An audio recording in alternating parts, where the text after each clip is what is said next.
Hi అండి, నమస్తే. నేను మీ సురేష్ ఫామ్ నుండి మాట్లాడుతున్నాను.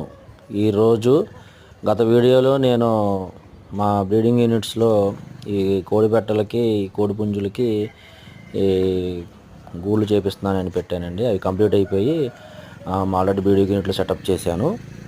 చాలా బాగా వచ్చినాయండి. అవి వర్షాకాలం కూడా తడవకుండా ఉంటాయి. కోడి గుడ్లు పెడతానికో లోపలికి వెళ్ళి పెడుతుందండి.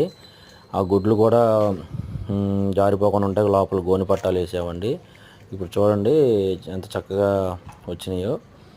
ఇలాగ సెటప్ చేశానండి. 2 బ్రీడింగ్ యూనిట్స్లోకి ఇలా పెట్టాను, 2 కాణాలతో.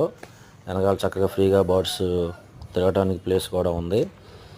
అలాగే ఈ పిల్లలకు కూడా కోడి పిల్లలు అయిన తర్వాత బ్రూడింగ్ సెక్షన్ ఇంపార్టెంట్ అండి. పిల్లలకి మోస్ట్ ఇంపార్టెంట్. పిల్లలు ఎన్ని చేయించాం అన్నది ఇంపార్టెంట్ కన్నా ఎన్ని బతికించాం అన్నది ఇంపార్టెంట్. ఆ కాన్సెప్ట్తో నేను 4-5 ఫాములు, పెద్ద ఫాములు తిరిగి చూసి ఇప్పుడు ఈ వీడియోలో కనిపిస్తున్నట్లు 3 అరలతో చేయించానండి. ఇది కూడా చాలా బాగా వచ్చింది.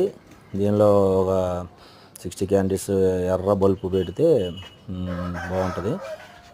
హీట్ బాగుంటుంది. తర్వాత వర్షం పడదు. ఎలుకలు కానీ ఇంకా వేరే కోడి పిల్లలకి హామ్ చేసి రాకుండా ఉంటుంది. కాణాలు కూడా చాలా నీట్గా వచ్చినాయి. దాన్ని కూడా పెట్టేశానండి. ఇంకా పిల్లలు రావటమే ఆలస్యము. పొదిగిస్తానికి ఇచ్చాను గుడ్లు. అవి రాగానే